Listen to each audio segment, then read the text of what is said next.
So if you got to meet Durk, what's the first thing you're going to say to him? Like, conversation-wise.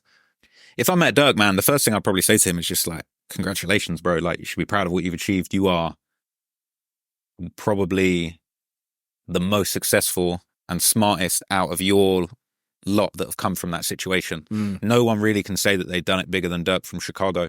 So I would hope that like my genuine admiration from him would shine through and might diffuse any anger that he might have towards me.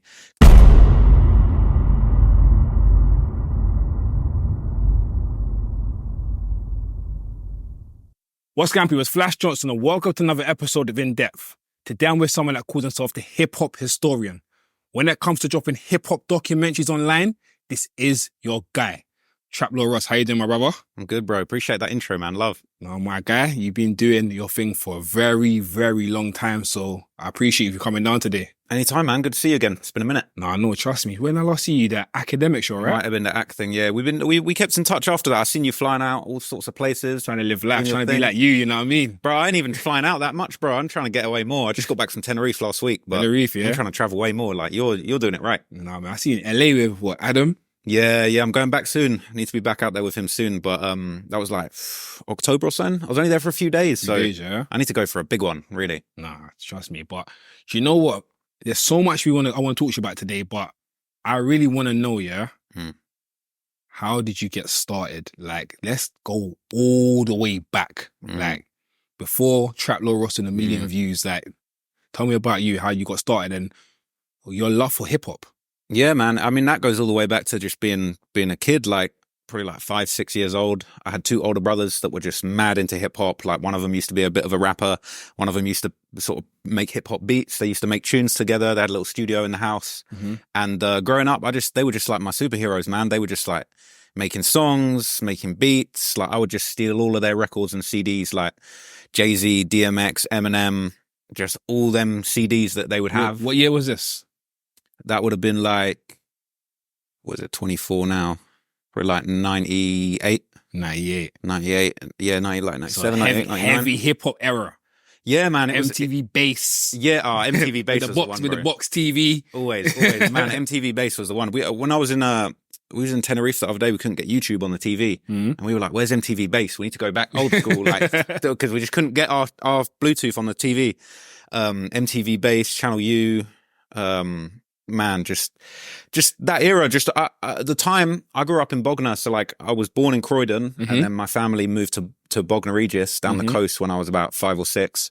So like my brothers kind of grew up more Croydon, London kind of vibes, getting into hip hop and the rap scene, and then I was just in Bognor, just listening to all of this music, and people like Jay-Z and DMX and 50 Cent just became like my superheroes when I was a kid. Like, and I was way too young to really be taking that in, but you know what I mean? It was like. Well, quick question: 50 Cent or Ja Rule?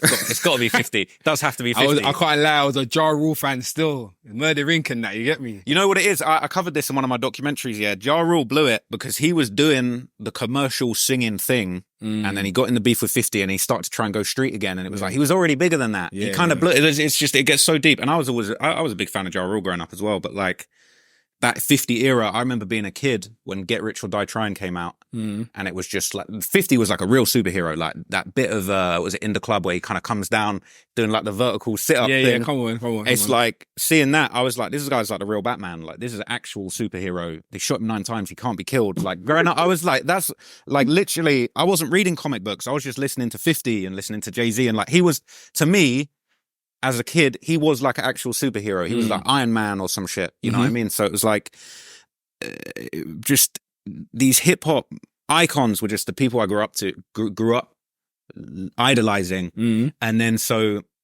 just as time went on, man, like when I was a kid, I was just a weird kid, bro. Like I was growing up in Bognor. No one was listening to hip hop at my school. Like I didn't fit in. I was just, it would my Walkman or like a tape player, just listening to hip hop all the time. I used to record little raps on my little Talkboy. If you remember Talkboys back in the day, it's a little tape recorder with a microphone on it. I don't want to say yes because I don't want to say I'm lying. How old are you? I'm 30. Okay, I'm 3 years older than you still. Yeah, so yeah, I might have still, but I don't want to say yes because I can't. Anyone watching this, go and look up Talkboys. Yeah, it's the little tape recorder with a microphone. That was the one back when I was a kid, just doing freestyles. So you were going Woolworths and getting the CDs, right? Oh yeah, Woolworths was the one for the CDs. Woolworths, listen. And like, I mean, even back then, like we'd go to HMV and shit with my mum. Like we'd go to town. My mum would go shopping, and I would just go in the record shop, and just buy like. Back in Bognor, there used to be like a really small independent record shop in the arcade, and like they used to just have, I would just go in there and just like every time we'd go to town, I'd just buy like a single. I'd buy like a Jay-Z single, Eminem single, whatever was about Nelly, grab Nelly single. Nelly and Kelly Rowland. Yeah, man, that was what was popping when I was younger, man. What's the last CD that you brought? CD? Yeah, before they closed Woolworths. Yeah, because for me, every Saturday, my mum used to give me like £3, and I used to go to Woolworths and get a single. They just get £5, so I'll get £3 single, £2 on sweets. Yeah, singles were the one, man. They don't do that. Like obviously, you barely get CDs anymore. Obviously, you can buy them, but like. Back in that era, like grabbing a single for like £2, and it's got 2 tunes on it. If you're lucky, it might have the music video on it as well. No, they had the instrumental sometimes. Yeah. The radio edit and a clean edit. So I used to rap, so I used to want to do the instrumental. Yeah, same. I'll do the same thing on the Talkboy, bro. I'd get like the Eminem. I swear I had a single of like Eminem, My Name Is. I had the instrumental on it, and I like got my little Talkboy and I did a little remix of like put an M verse and then I done a verse and I was like, yeah, Eminem feature, like tune with Eminem just dropping. But like that's just what I was into. I was just obsessed with hip hop. Like didn't really make any sense at the time, but it was like looking up to my big brothers. They were super into music. I just didn't really fit in, but I fit in with my brothers, if that makes sense. Yeah. And so as I got older, started going to school, started going to uni, college, all of that stuff. And for a bit, I wanted to get into the film game. I dabbled with rap and I made a few rap songs and I did a few like little music videos for my tunes, but it weren't really going nowhere. No one was really trying to hear me rap, but I was always into the filmmaking. So I started doing music videos for rappers, like weren't really too many rappers in Bognor, but like rappers in Brighton. And then when I was 18, I moved back to London, started just doing cheap shit music videos for random VHS rappers. No, like so I was a bit older by that point.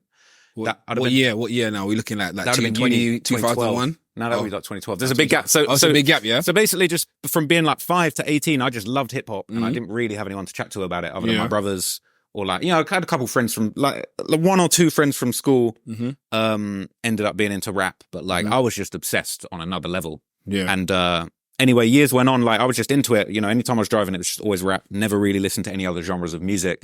But then, like I say, when I turned 18, I went to uni to study business because I just wanted to make some money. And I kind of got into the filmmaking side of things. So I wanted to be in rap. I wanted to be in that game somehow. And I started shooting videos for rappers. I just wanted to be in the mix. Did a few little jobs like way back in the day. Like Jamal Edwards was running about. I was like an assistant on a couple of his shoots. Long live Jamal, man. Yeah, man. R.I.P. Jamal. He's a really, really good guy. And I only spent like a few days with him working, but such a nice guy. Yeah. Never heard anything bad about him. Like just I'd met so many people that fuck with him. He treated me really well. But like, yeah, I was just doing like hood videos, not even hood videos, random videos, filming like live shows, never getting paid, just getting used to the Canon 550 days. I was 5D. I was on a 5D or I had a 7D. You had some money then still. You know what it is, yeah? You know what it is? My big brother, who was more into the rap, we basically like went halves on some equipment. Okay, yeah. So like he was more serious about making the videos and he was actually getting paid to do it. So we got a 5D kind of... Basically, it was kind of his 5D, but I was grabbing it on the weekends and shooting my little videos, shooting my little bits and bobs, and it's a funny one because it's like I never would have really where I'm at now. Like I'd never imagined it back in the day. It was all these little small random steps that all led to where I am now. So like I used to really like this YouTube channel called H3 Productions, like comedy YouTube channel, and so I started doing. Just separate to the music video and the rap thing, I just started doing reaction videos, just trying to copy this other guy that I liked. So doing a few reaction videos. And at the time I was really into comedy as well. So I was doing a bit of stand-up comedy in London, just doing little open mic nights, trying to get my jokes off. Really that funny. But you're saying people coming out though? Some shows were dead. Some people, I'd get some shows like a lot of my friends would pull up and we'd have a good audience. But like, it weren't really popping. It was just something I was just trying to do. I was just trying anything. It was like that time when you move to London for uni, you're just trying to try stuff out and see what sticks. And it's just a weird one. I was just making YouTube videos for like 4 years, never really got any views, never really got anywhere. Couple little reactions got a couple thousand views, but never really got anything with it.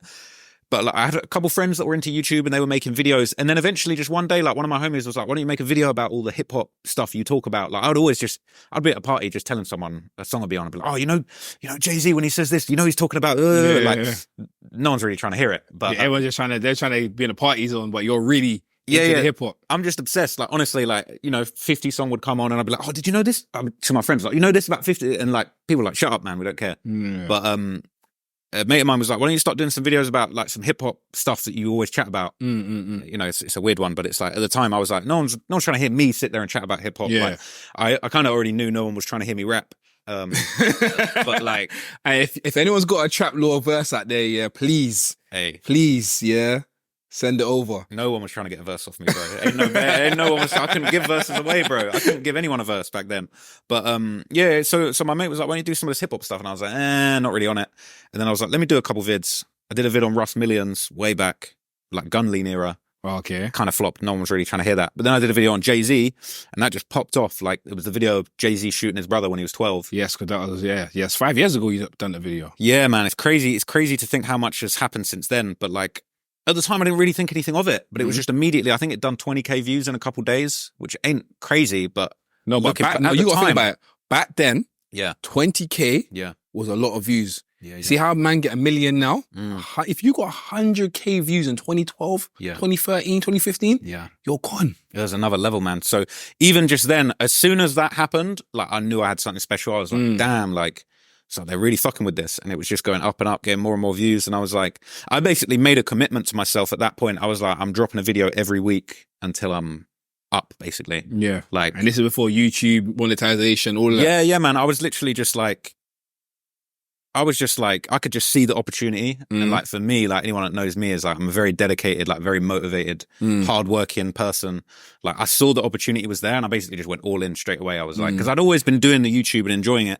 But it's like, once I see that 20K on that video, organic, completely organic, I was like, I got something here. I got to go all in. And then every week I just dropped a video and it just got bigger and bigger and bigger and bigger.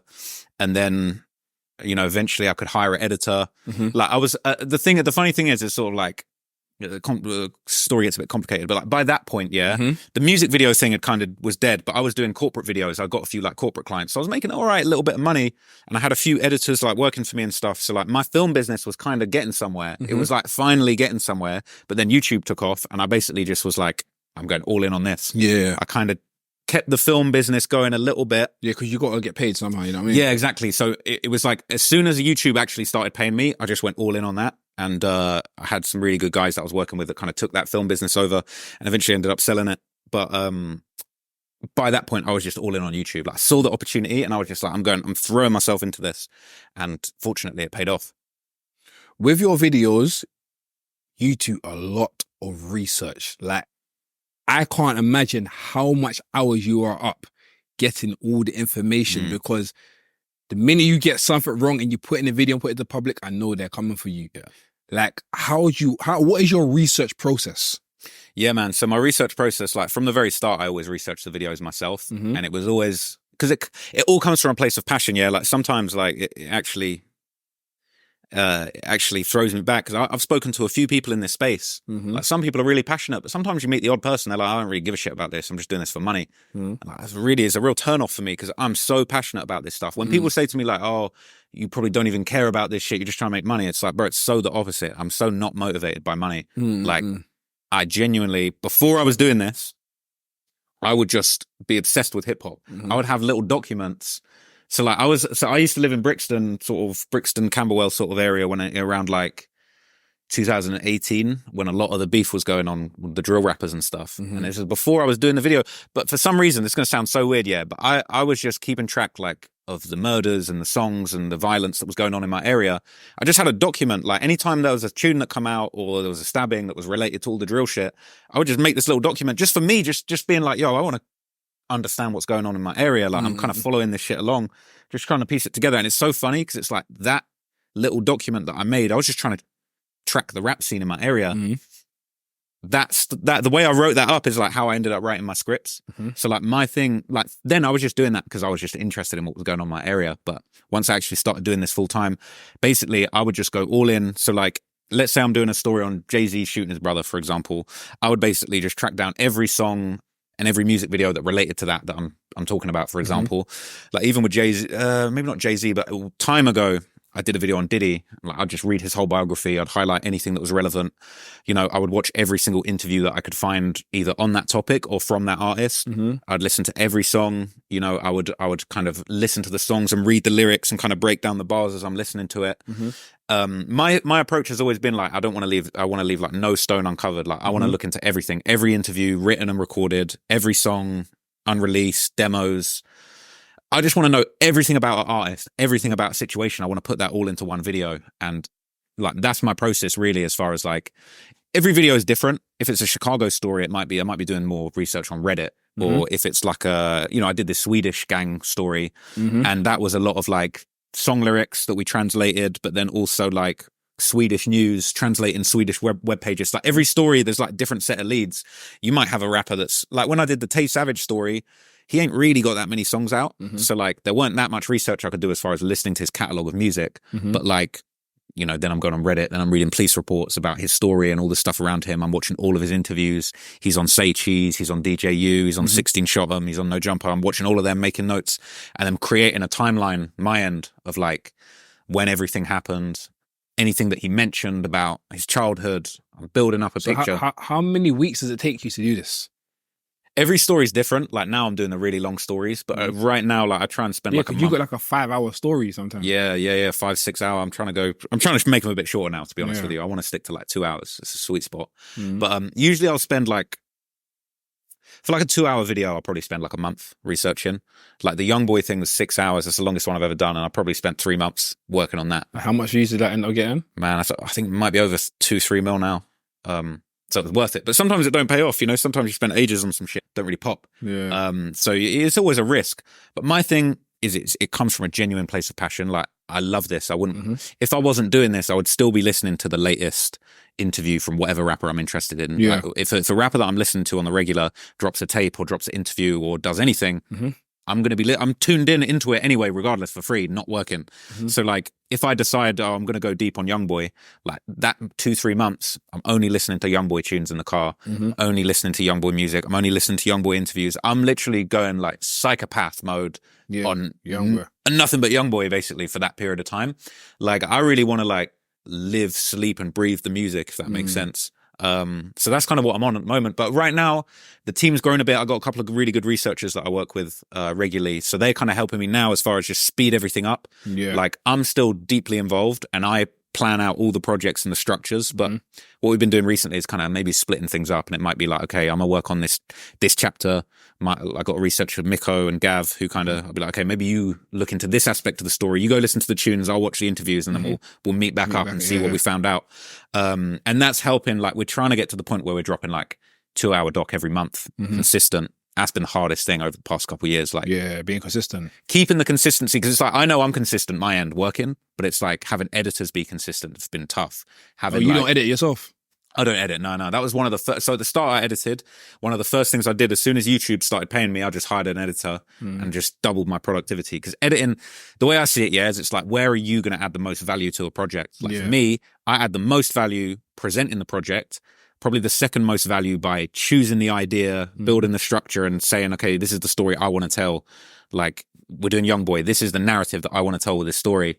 The area I'm adding the least is probably editing. Like, so how long does it take to edit these projects? You know, it's weird. It's like, so often the edit ends up taking a similar amount of time. Because if you get one bit wrong, when you're watching through, you got to go back again.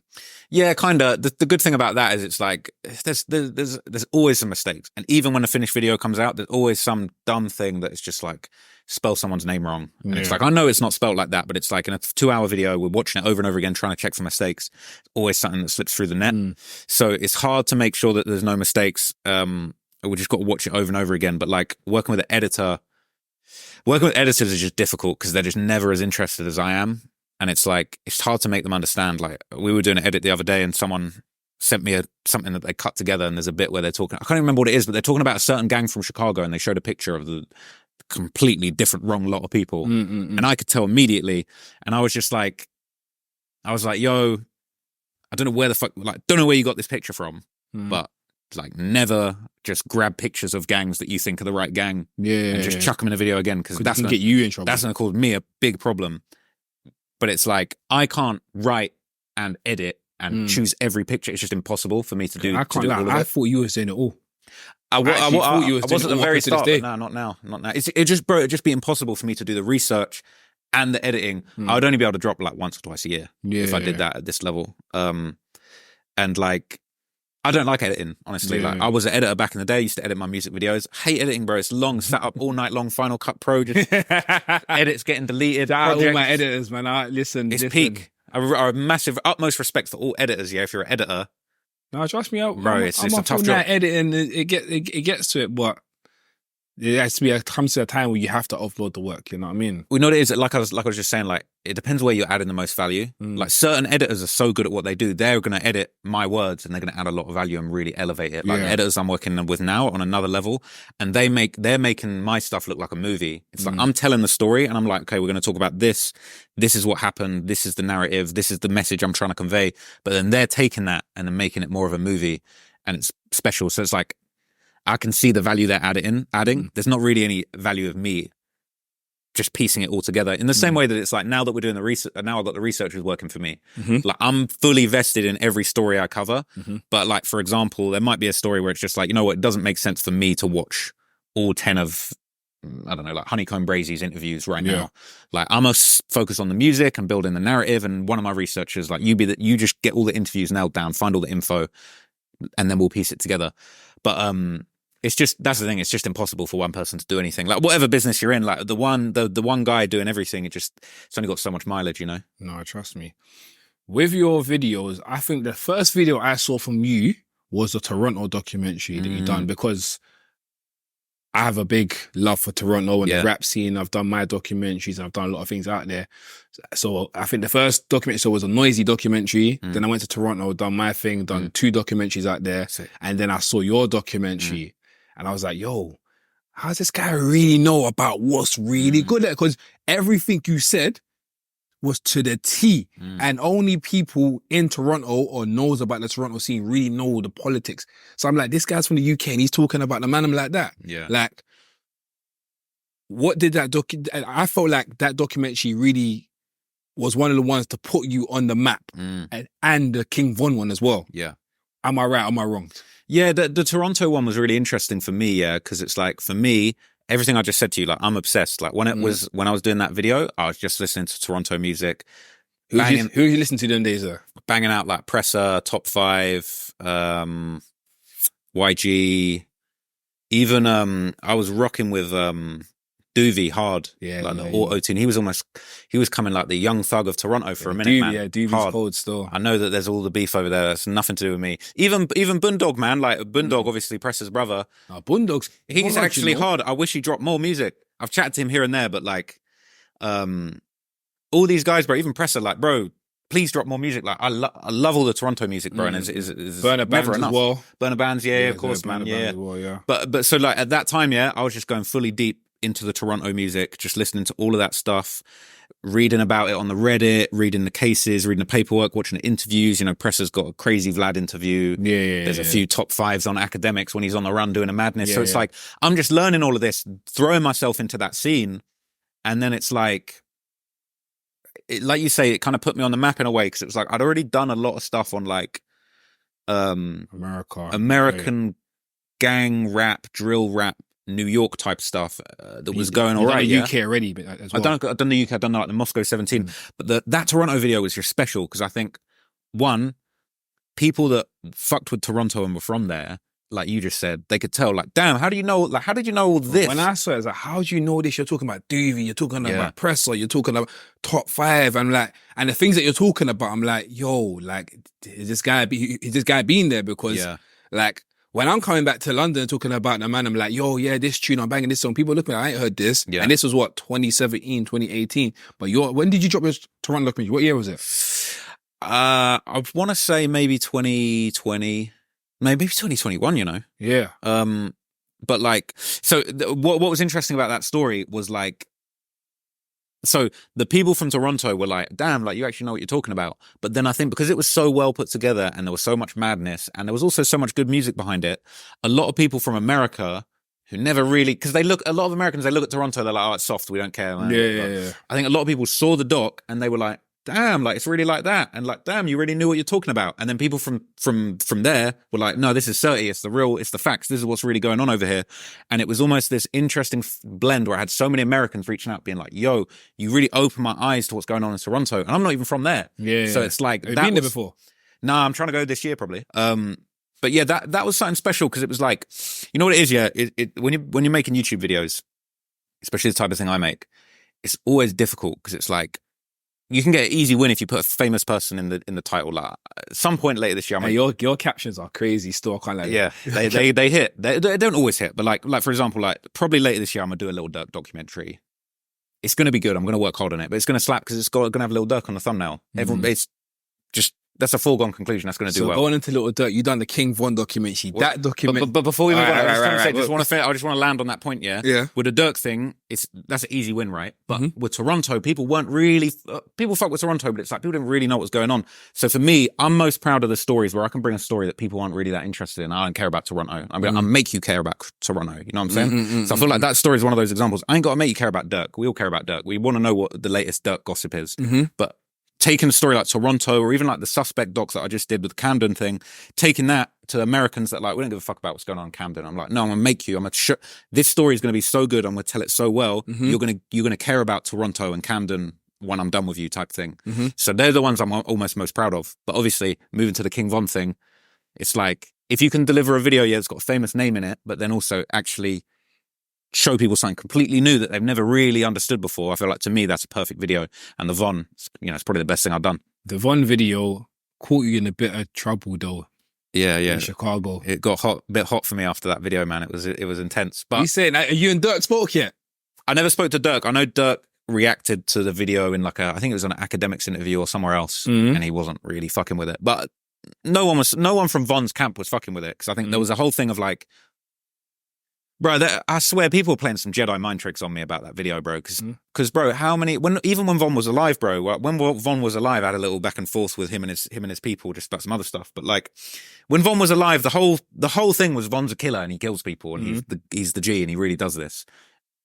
And it was like, I made that video and it was just like, suddenly everyone turned on me and there was almost this conspiracy to be like, oh, you're painting Von in a bad light. Like it was almost like a knee-jerk reaction. People were like, we don't fuck with TrapLore Ross. He's painting Von in a bad light.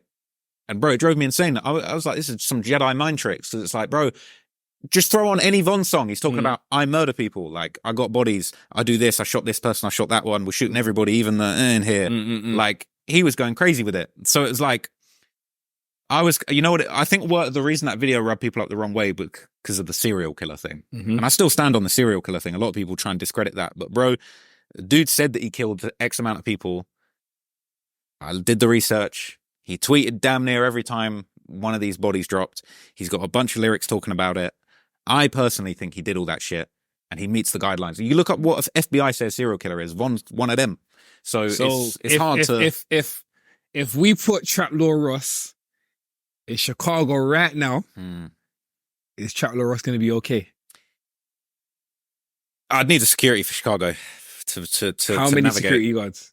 Depends on the situation. No, but for real though, like the thing is with the Von thing, I think at the time it was very hot. It died down a bit, and a lot of people. Yeah, but I'm talking now. 2024, TrapLore Ross goes on a US tour, and Chicago is one of his stops. Yeah, I'm definitely going to do it. Probably this year, I'm probably going to pull up. You're going to do it? Yeah, I got a few things lined up I'm trying to do out there. I'm just trying to, there's a couple other things I need to get sorted first. But the thing with Chicago, anywhere, like if I'm in LA and I'm doing something where people know where I am, I'm going to have security. Like New York, I'm going to New York soon, I'm going to have security. It's crazy when you think about how far you've come though. You've come from being in Bognor to doing videos, to doing YouTube, actually making it, going to America and needing security. It's mad, bro. Obviously, YouTubers now need security, but then is it because of the controversy that you talk as well? You have to also watch your back. Like honestly, bro, there's a lot of aspects. There's nothing wrong with having security. Like there's nothing wrong with when you're at a certain level in your career. There's nothing wrong with having security. You know what it is? Yeah, the thing about security is like I'm new to this. Like I've only been getting security in the past year or so, here and there. If it's an event on a normal day, I'm comfy. I'll walk around anywhere, and I feel quite safe, especially in the UK. Like. you know, shit was crazy. Like, the first time I got recognized by fans, like 2019, I was on holiday in Florida with my family. Some kid come up to me and was like, yo, can I ask you a question? I thought he thought I worked in the store because I'd never been recognized. And I'm just like, what? And he's like, are you a YouTuber? I'm just like, oh yeah, got recognized in America. So it's like, you know, I'm way more, I got way more fans in America. It's a bit more low key for me in the UK. So like when I go to America, if like when I did Adam's No Jumper in store and everyone knew I was going to be there at the right time, had to have security for that. Had security for Adam's party. It just depends on the situation. Like if I go to Chicago, yeah, and I'm doing shoots or I'm going to the hood, going 63rd or O Block or some shit, probably going to need security. It's just, that's just being sensible.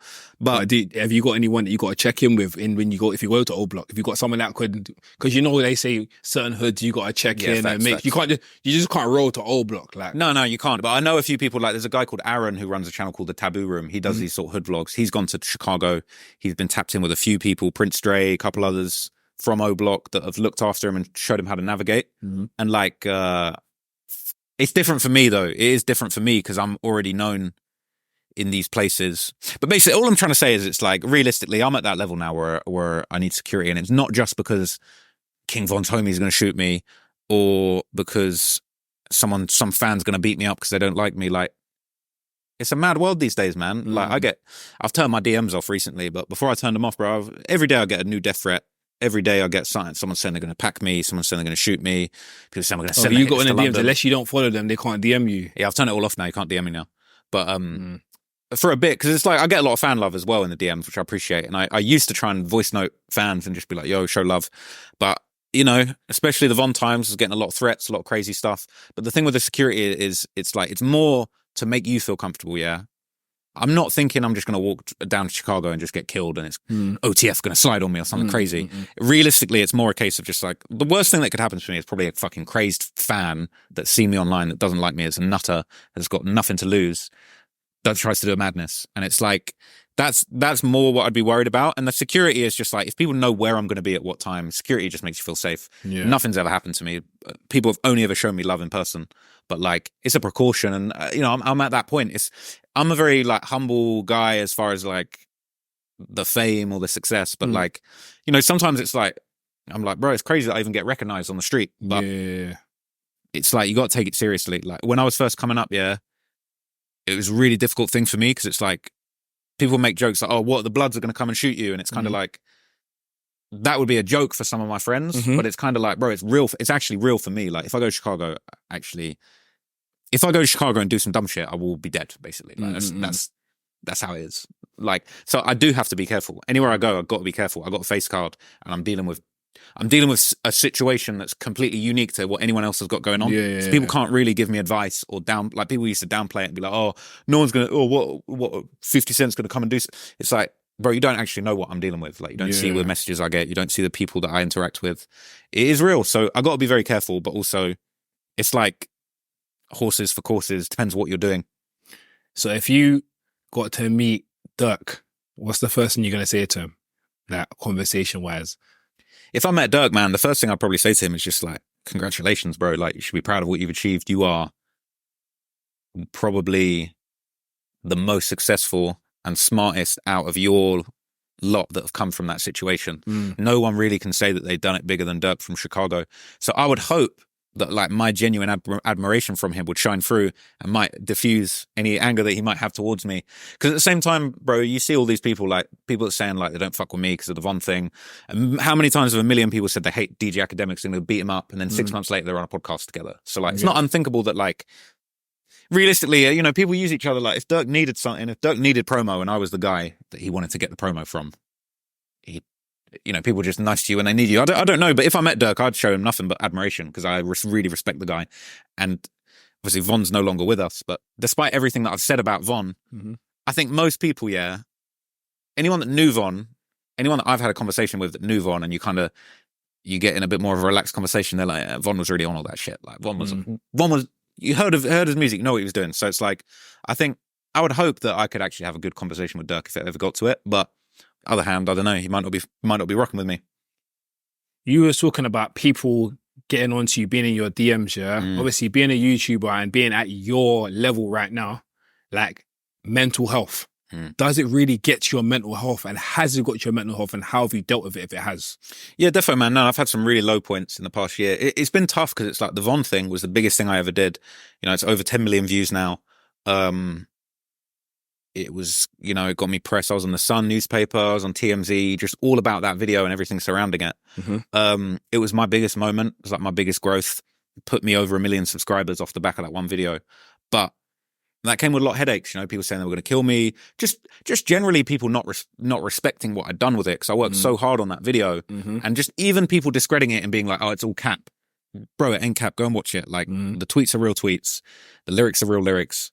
It ain't cap. I'm not in there capping on anything. Yeah. And I'm pride myself on my research. So, and like I said a minute ago, it drove me a bit insane how it was like, bro, I was there for Von's come up.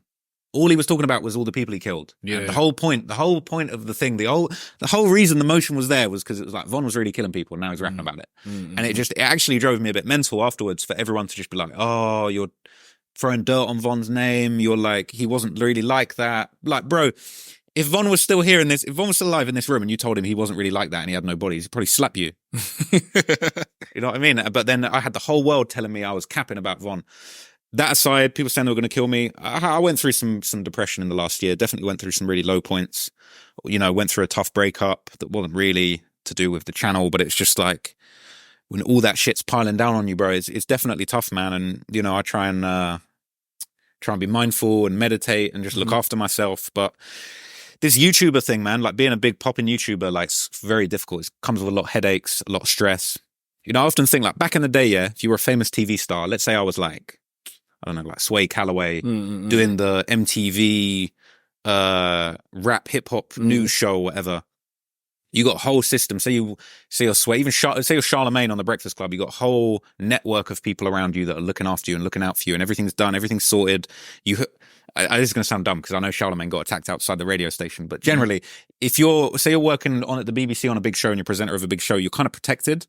YouTuber, you're out here on your own, bro. Yeah. You can say anything you want. There's community guidelines and you get demonetized, but like, there's no one really saying to you on YouTube, like, by the way, don't make videos about Chicago gangsters or they're going to say they're going to come kill you and you might have to spend all your revenue on security next time you're out there or some shit. You know what I mean? So it's like, there's the problem with YouTube, and I love YouTube. I love being a YouTuber. I'm very grateful. But one of the biggest drawbacks is no support system. There's no framework. You're really out here on your own. And that's why you see a lot of people crashing out off YouTube. People that get fame, or even on Instagram, TikTok, people that pop off on social media and just have a meltdown and just bad shit starts happening to them because there's no framework, there's no guidelines, there's no protection, there's no even if you're a popping rapper, you have some OG, someone from around that will kind of get in your ear and be like, yo, you calm down, don't do this, don't do that, don't go there. YouTube, you're completely out here on your own, and that's scary. So that's been a heavy load to take, but at the same time, I love what I do. I feel like what I'm doing now is pure representation of like me and my character and what I'm about and what I'm interested in. And I wouldn't trade that for anything, but it is peak sometimes. You've been going to America. Obviously, you linked up Adam 22, linked up academics. Like, what has America shown you? And like, who was your inspiration? Because I personally feel like your inspiration was like academics, Vlad. You feel me? But like, what's America showing you? And yeah, who is your inspiration to do what you do? Oh man, I'm gonna have to go in hater mode right now, but I swear, whenever I go to America, it just makes me hate England so much. It makes me hate it. Every time I go to America, I'm like, bro, England's dead. Like, the people are moody and miserable. Everyone's just miserable. No one's trying to chat. No one's trying to hang out. People are just they don't want to help you. They're like crabs in a bucket in England. You go to America, bro, everyone's an entrepreneur. Everyone's trying to connect you to somebody. Everyone's got a business or a hustle. You tell someone you're doing something in America and they're excited for you. They're like, yeah, bro, like, sick. In the UK, man, before I really blew up, even when I was just slyly coming up a bit, tell people in the UK I'm a YouTuber, and they're like, oh, that's not a real job. Oh, you're actually making money off that. Oh, is that your full-time gig? Go to America, people love it. People celebrate entrepreneurship in America. So when I'm in America, bro, I'm low-key trying to move to America because it's like the UK mentality is just so dead. And then I'll go over there. Like, I know I'm in a unique situation because like most of my audience is American, but I kind of cracked America before I cracked the UK. I'm only really getting love in the UK like this year since I did the Suspect doc, since I did the Pot of Paper stream. But like really, I blew in America way before. And like I was getting love from Adam 22, academics. I mean, we're doing an interview now, but like I can't think of barely anyone in the UK that really was trying to get me on an interview for years. But I got Adam, I got the biggest guys in America fucking with me. Adam Yeah. was shouting me out on his pod all the time, had me on. Even we just did a Zoom interview in lockdown, but like showing mad love, academics, showing mad love, did the interview with him in Miami. Like these people are in America, like I'm in America and they're like, Ak was like, yo, you're here. I need you to come here. We need to do an interview. And I just really feel that love. And I just love America. I feel like I'm American at heart. Like it's a weird one. A lot of people think I'm, obviously the accent, I'm a British guy, but like a lot of people think I'm based out there and I got the audience out there, but just something about the American energy, the American mindset, bro. Those Americans, English people. It's the hustle mentality. You know what it is? Yeah. In America, they got social mobility in a sense that like if you're hustling and you get rich, you're just new money, you're just up and you're just living your life and people respect that. I think in America, they respect new money, people that have hustled and made it, the American dream. Whereas in England, the class system's so strong, they don't want you going up a level in the UK. It's like you're working class, you're poor, like, stay there. Like, like people in England, like the whole idea of like new money, that's like a thing in England of like I've only really just got money recently, but it's like people like, they're like, oh, they respect old money. It's like, oh, you got family money, your family name. They're not really, they think, oh, you've just got up and you've bought a nice car, been too flashy. They don't like that. But it's like in America, bro, they celebrate you. It's like, yeah, you're up big, keep going, keep hustling. In the UK, they're trying to shrink you. They want to put you in a box. They're like, nah, don't shine too much. Be modest. I don't really fuck with it. Nah, man, I hear you still. Before we wrap up, there's something I want to ask you, and I always ask on the show. What advice would you give to your younger self? Man, I would say like be comfortable in your own skin. I think one of the worst things, it's almost like a mind virus that I've suffered from, and I know a lot of other, especially English people, suffer from. It's this fitting in virus of like, I got to fit in. The boys are at a pub on a Friday night and we were watching a football. Just got to fit in. Like, I swear, as soon as I was just like, I stopped fitting in. Like, I never really fit in. Like, no one was listening to rap at school, and I just felt like a weirdo. I remember, it's so funny. Yeah, my homie Satonye will vouch for this. There was a period when I was at uni where I actually tried to quit hip hop. I was like, none of my friends are into hip hop. This is a waste of my time. I'm obsessed with this thing. I was like, this is dumb. This ain't getting me nowhere. I was like, I need to quit hip hop. I started trying to listen to classical music and the Beatles, and it was trash. I wasn't trying to hear it, but it sounds so dumb, but I was like, I felt like an outcast before I was doing this thing. Yeah. I was like, I need to quit rap. I'm into all of this stuff. It's all I want to talk about. It's all I want to hear about. No one cares.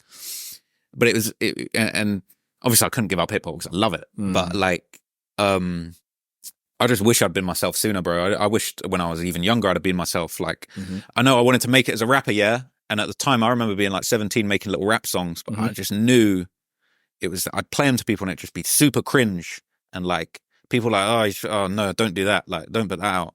And I get it, it was kind of trash, but also it was just like, I wish I just never let anyone like dim my light back then. Like I said, if you have a TrapLore Ross song or a verse out there, please send it through.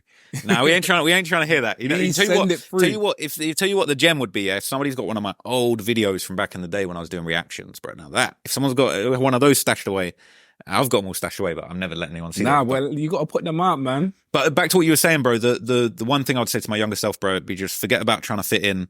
You know, I've become this really unique person, a hip hop historian, but I'm from England, but I'm into all this American rap. I've become a really unique person, I'll try not to get emotional, right? But I'm going to get emotional thinking about this. But it's like, if I actually think about my younger self, I feel so sad for him. Like, actually breaks my heart because I was so just trying to fit in, and I just wanted to belong. Like, I just wanted to fit in and just, you know, it was like, why am all the music that I love, no one else fucking in my area in Bognor gives a shit about. And I wish I could go back and tell that younger version of myself, just don't worry about it, be yourself, and you'll find people. Like, that's the maddest thing. People I relate to the most, like you mentioning names like Adam and Academics, they're far away. I can't speak to them. I'm not hanging out with them all the time. But it's just like when I have a conversation with someone like Adam, I just feel like we're on the same page with the same kind of guy. And I never used to get them conversations in school. Like now when I go, even, you know, I hop on the phone with like 1090 Jake, and we're from a completely different side of the tracks, but we're into all the same shit, and we've ended up both popping YouTubers in this hip hop space. And it's like, if I hop on the phone for a couple hours with Jake, it's like I'm speaking to an old friend. We got so much in common, and I'm being myself. But like you say, when you think back to how I was when I was like 16, 17, I wanted to be someone else. I didn't want to be this lame, white, dorky kid with glasses that liked hip hop, that didn't really fit in. Now, all of that shit that made me an outcast became my biggest asset. And like now, you know, millions of people know who I am. They know what I'm about. They respect what I do. And I just get to geek out on hip hop all day long and make stuff out of it and get my feelings and thoughts about the stuff that I'm into out there. And that is how I get paid, and I make a good living doing that. And that's a blessing, man. I wish I could go back and just tell my younger self, like, just chill out, be yourself. It's gonna be all right. But yeah, man, that's a deep question for sure. Trap, I really, really, really appreciate you for coming. Like, I know we could talk for hours because there's so much that you've done, and I feel like you're inspiring the next YouTuber that you don't even know. There's a kid at home that's probably watched all of your videos, yeah? And you're inspiring him and he wants to be the next version of you. So the best thing for me to say is carry on doing what you're doing. I know you got some crazy stuff coming up your sleeve. I appreciate that, man. That means a lot to me. And, you know, I feel like I was so inspired by people like academics, Adam, Vlad, coming into this YouTube thing. Even, you know, people like Blackie Speaks, Diverse Mentality, you know, my homie Hello Yassine. There's a whole community of these hip hop YouTuber people. But I love the idea. Someone will come along and do what I do better than me, and they'll be the next version of me. And I just hope that I can show that person love, shine a light on them. When I see new creators coming up, I always try and shout them out, show them love. So yeah, man, you know, I'm sure 10 years time, there'll be a few of my little sons running around, running the same, you know what I'm saying? So big ups. But right now I'm holding it down. But yeah, man, I totally agree with you. We have to inspire the next generation. Everything that I do, I always like to inspire the next generation. And because at the end of the day, we're going to get to the point where we're at another level, another tier of our career. So the next has to come. It's that's how life goes. Fully, man. But yeah, no, I appreciate you for coming, man. I wish you the best. Appreciate it, man. Respect what you're doing, bro. Love. Can't wait to see more interviews. Thank you, man. I'm Flash Johnson. You've been watching In Depth. I'd like to thank you for watching. Until next time.